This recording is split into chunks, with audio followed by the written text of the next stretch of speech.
India's Prime Minister Morarji Desai meets an envoy from Pakistan to talk over plans for a summit conference. It's a statesman-like scene, very much in keeping with the world's image of the elderly but energetic leader who came to power over 12 months ago after a surprise election. Since then, one of Mr. Desai's successes has been in the field of diplomacy, improving India's relations with her neighbours and the major powers. But after a year in office, now's an appropriate time to examine Mr. Desai's overall record running the world's largest democracy.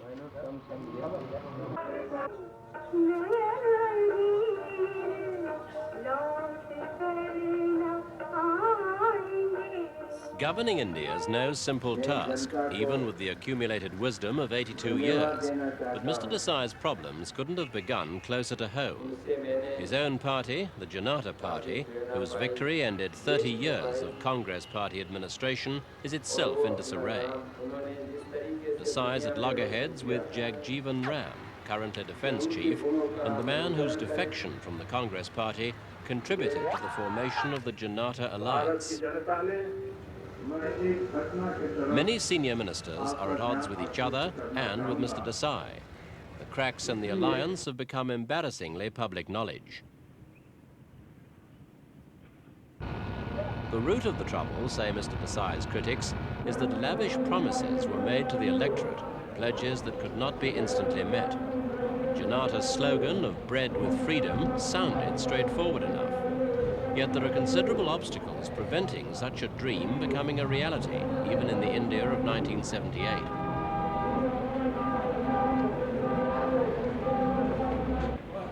Desai's been roundly condemned over the failure of his leadership. He's replied that he was happier in many ways when he was in prison. Certainly, he would have had far fewer worries. For always standing in the wings is the threatening figure of Mr. Desai's predecessor, Mrs Indira Gandhi. It was Mrs Gandhi, of course, who introduced emergency powers over her 650 million people, keeping political opponents like Morarji Desai in jail for 19 months. So confident was she in the merit of her strong-line policy that she went to the polls for backing on the emergency issue. It proved a disastrous misjudgment. It cost her the leadership and changed the style of India's administration. It's no use everybody trying to take shelter under one person. That's also not democratic. With Mrs Gandhi apparently defeated, the Janata Party decided to launch an inquiry into the excesses they believed had been committed by Mrs Gandhi and the previous government. That we should say that the Mr. Desai promised there would be no witch hunt, though he said justice had to be done. Wherever there are specific cases of corruption or oppression, we are inquiring into them.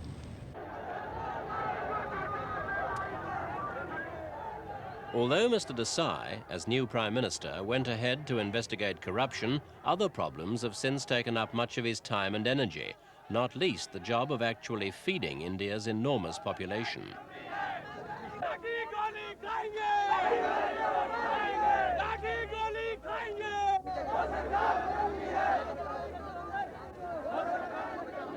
This demonstration in July last year was over the rising cost of food.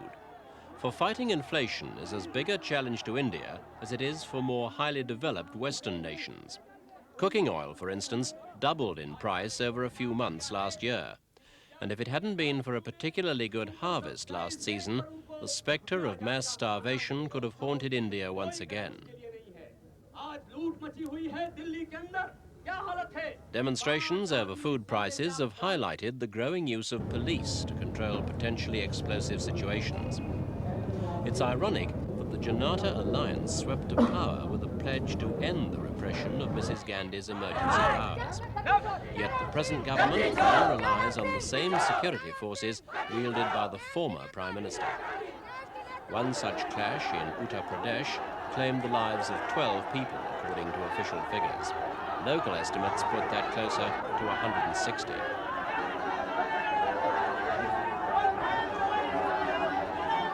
Demonstrations have been a feature of the past year, prompted by a wide range of crises.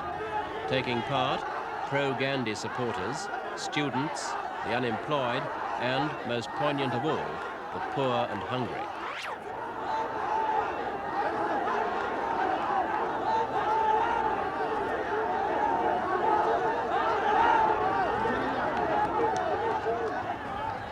This demonstration in late March was by Gandhi followers, but many more protests have been over the cost of living. Poverty plagues India, and holding down the price of basic goods has to be a major priority for any government. Mr. Desai's administration realizes that the party which best handles the cost of living problem gets the votes. But so far, it hasn't got to grips with inflation. The recent bumper harvest has given Mr. Desai a breathing space, but 2 bad monsoons could throw the country into famine, and the government has not yet announced what measures it would use to cope. In the midst of the upheaval, and in the face of the country's economic plight, is a controversial policy hitting hard at several of India's largest employers. Multinational giants like IBM and Remington are being forced to leave India because Mr. Desai's industry minister, George Fernandez, is pushing through an aggressive plan aimed at making the country more industrially self-reliant.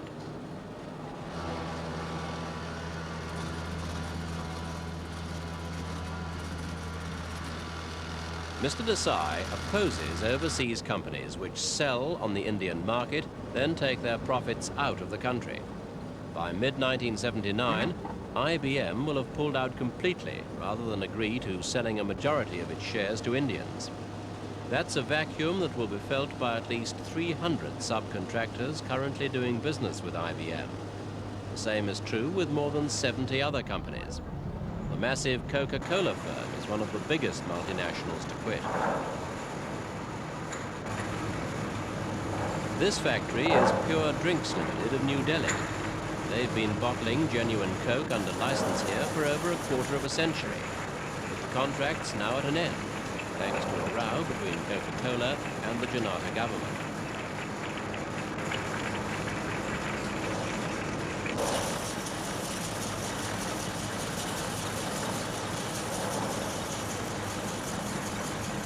In line with its policy of industrial self-reliance, the Industry Ministry insisted that if Coca-Cola wanted to stay in business in India, it would have to share its secret recipe with Indian officials. Coca-Cola decided it would rather close its 6 factories than give away the recipe. The result, thousands lost their jobs.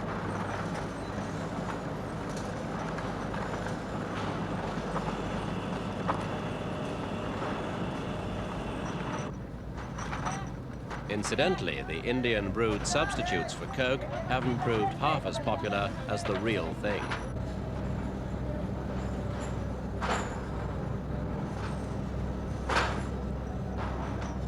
If there's turmoil in business and industry, there's frustration too on the campus. India's universities are efficiently educating thousands of young people, proud graduates who sadly have little chance of starting satisfying careers. It's that classic situation which breeds disillusionment, bitterness, and finally revolution. And while many members of the government are aware that every frustrated, unemployed graduate is a potential opponent of the administration, Mr. Desai himself remains unsympathetic. He said that unemployed students shouldn't complain about the quality of jobs they're offered.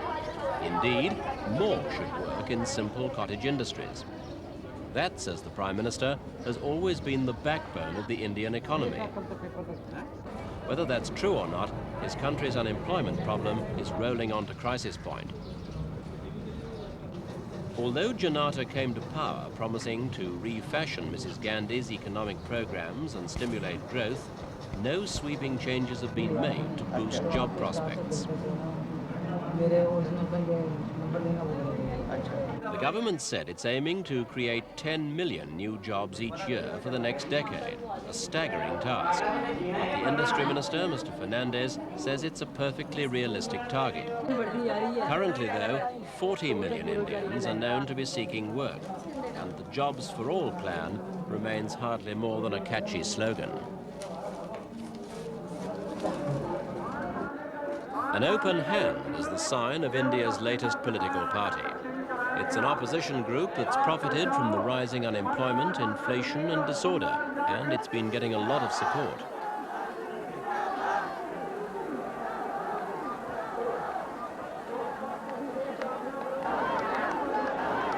The new party's leader is none other than the discredited Mrs Gandhi, making a political comeback. Last year, she split with the official Congress party and set up her own Congress Indira party. Here she was campaigning for her candidate in a parliamentary by-election in Haryana state in the north.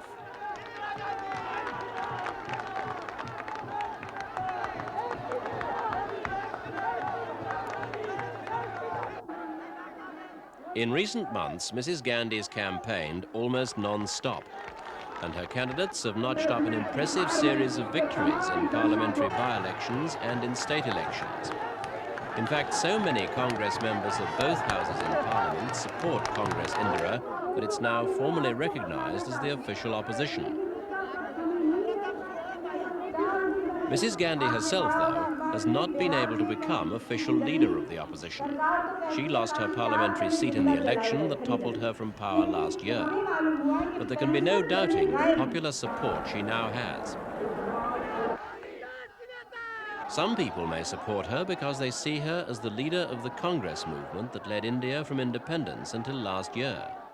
Others may be disillusioned ex-Janata supporters, but they don't tolerate hecklers gladly.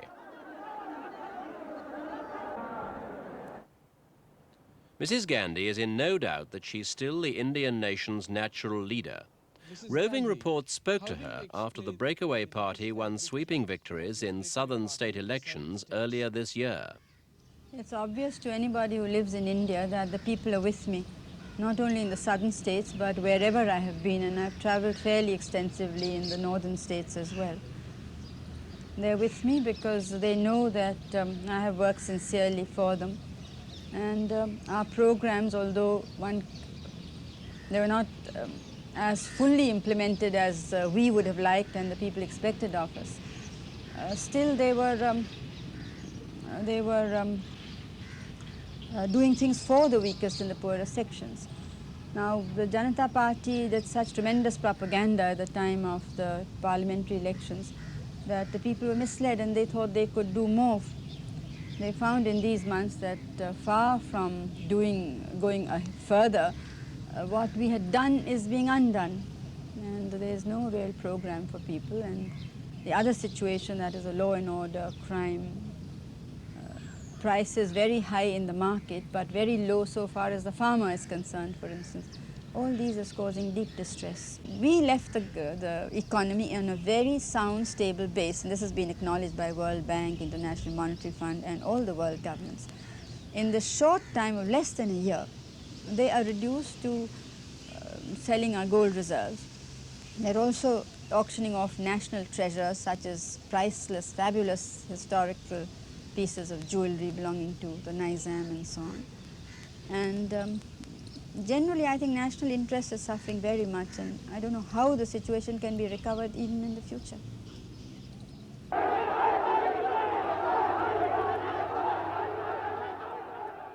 Despite Mrs Gandhi's electoral victories, the inquiry into her alleged excesses while in power has continued throughout the year.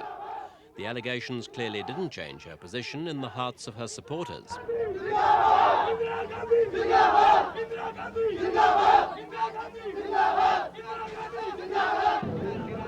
Here, Mrs Gandhi was arriving at a Delhi court recently after refusing to answer certain questions at the inquiry. Last year, she suffered the indignity of a night in jail in a similar incident.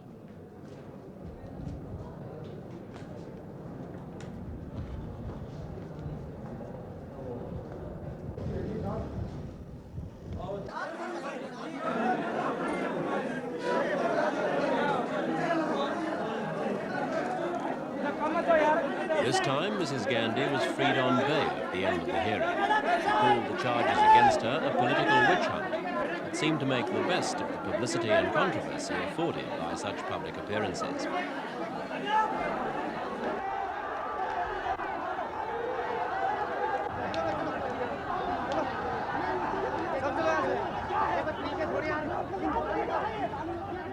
The inquiry eventually indicted her on charges of abusing her powers, and the government has announced she'll be tried by a special court. The Supreme Court in Delhi may be used for that trial, and Mrs Gandhi's son, Sanjay, appeared there recently. He's been accused of making an illegal fortune while in charge of a government car building project that failed. At first, the only charge he faced in the courts was one of destroying copies of a political film. But since then, he's been taken to the Supreme Court for allegedly tampering with prosecution witnesses while on bail.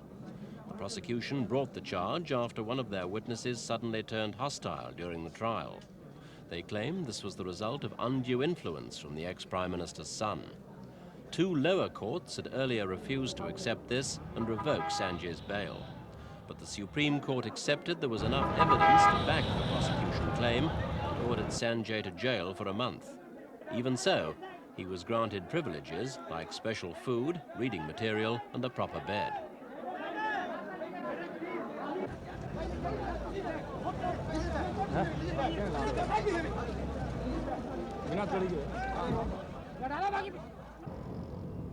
All this, of course, was being reported by the newly freed Indian press.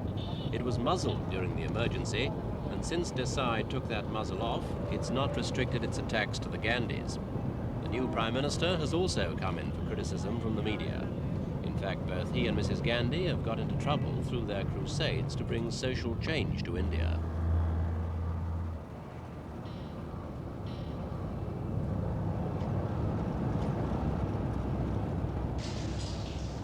The big issue for Mrs Gandhi was birth control. This woman was just one of over 7 million Indians sterilized during her rule.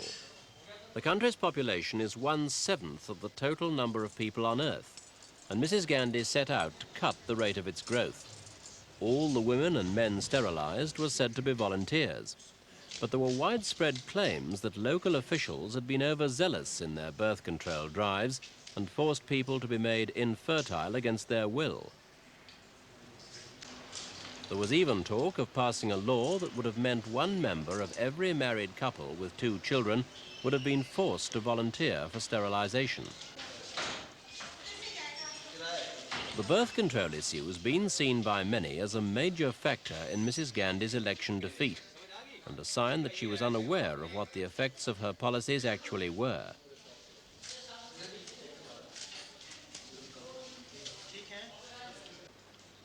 Many observers say Mr Desai's latched onto a cause that could well lead to his downfall. It comes about from his devotion to Mahatma Gandhi, the man who led India to independence. This ceremony was to mark the 30th anniversary of Gandhi's assassination by a religious fanatic. Gandhi himself was a devout Hindu, obsessed with the virtues of self-denial, and Desai is a faithful follower of the creed.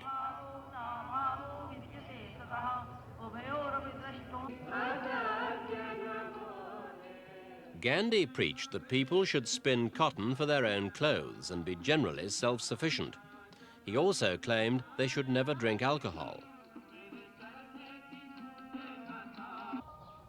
The Delhi house where Gandhi lived and was assassinated 30 years ago now contains an anti-alcohol exhibition as part of a long-running campaign to ban alcohol totally from India. Gandhi's anti-alcohol creed has been taken up by Desai, who's aiming for total prohibition in 4 years' time. Alcohol's been seen as an especially evil influence in India since ancient times by both Hindus and Muslims. Gandhi maintained that total prohibition was the only answer. He once said that if made dictator of India for 1 hour, his first act would be to close all the liquor stores and destroy the main sources of alcohol, with no compensation for their owners. Desai hasn't taken such drastic steps since he won power. But soon after the election, he called this conference to plan making India totally dry. Desai is an open practitioner of uropathy, drinking one's own urine for health purposes. And he's positive there's only one cure for the alcohol problem. The conditions of the poor will never improve in this country until we free them from this menace. And we can do so only by prohibition, not by propaganda. Propaganda.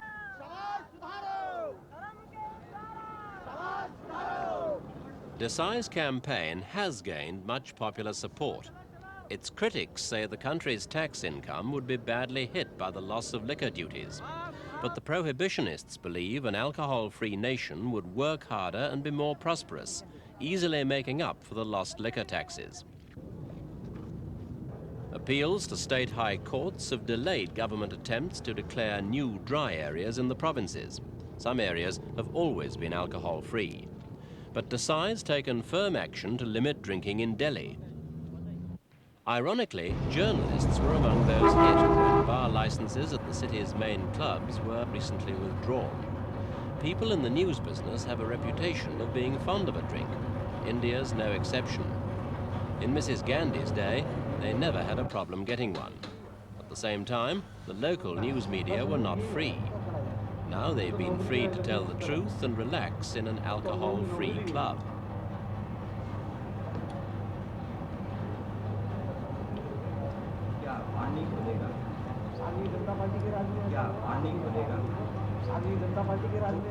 While the clubs are now dry, drinks are still available in Delhi hotels. But the government has decreed a series of dry days on which no Indian may drink at them, and in effect, 1 day in 3 is dry.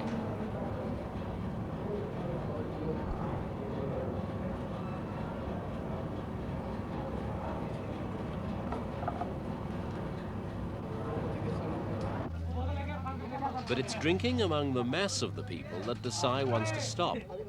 They're still willing to queue at state-controlled liquor stores on the days that they open.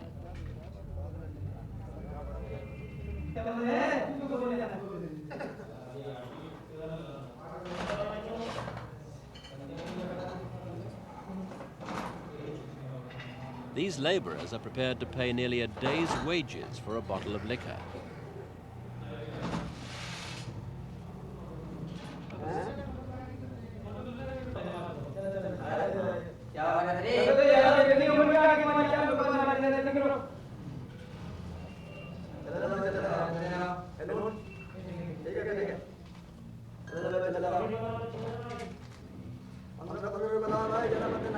Mr Desai likens alcohol to other intoxicants like opium. He sees it as just as addictive and maintains there can be no such thing as moderate drinking. For him, any drink inevitably leads to addiction. The Prime Minister's even given the issue a political aspect by accusing the Congress Party of failing to maintain the anti-alcohol stand it once took. It's widely believed that the Indian people voted Indira Gandhi out of power because of her sterilisation policy.